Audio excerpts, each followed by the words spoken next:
natin ang balitang basketball.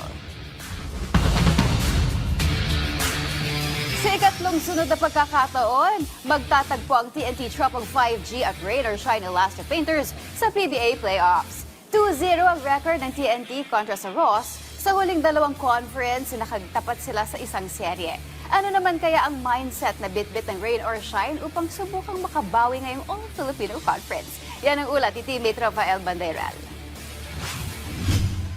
May bagong rivalry na namumuo sa pagitan ng TNT Tropang 5G at Rain or Shine Elasto Painters. Paano ba naman sila ulit ang magkakatunggali sa paparating na Season 49 PBA Philippine Cup Semifinals? Ito na ang ikatlong sunod na conference ngayong Season 49 na magkakatapat ang Ross at TNT sa isang playoff series. Sa nagdaang Governors at Commissioners Cup, nagtapos ang kampanya ng Rain or Shine sa mga kamay ng tropa. Third time's the charm na nga ba para sa mga pintor?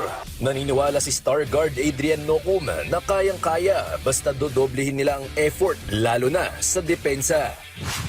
Lagi sila yung nakakatapat namin. So, kailangan namin sumunod sa mga game plan ng mga coaches. And syempre, kailangan namin talagang mag-double effort. Alam mo yun. And, ganyan lang. Tsaka depensa, kailangan talaga namin diinan palalo yung depensa. Dagdag pa ng 25-year-old floor general, tiyak na mas kapanapanabik ang pagtatagpo ng Ross at TNT ngayon dahil walang mga import na sasandalan ang bawat panig. Oo, mas maganda to kasi walang import kasi sobrang hirap na meron silang RHJ eh. Alam mo yun, sobrang hirap. Kaya ngayon, medyo baga magandang laban din. Pero babala ni veteran head coach Yeng Diao, hindi nila pwedeng isipin na mas madaling talunin ng tropang 5G dahil lang wala ang kanilang superstar import na si Ronde Hollis Jefferson. Pagdating ng laban, pagka nandyan na yung TNT, pagkakaharap mo na sina Uftana, sina Pogoy, no? Tapos may heading pa sila ngayon.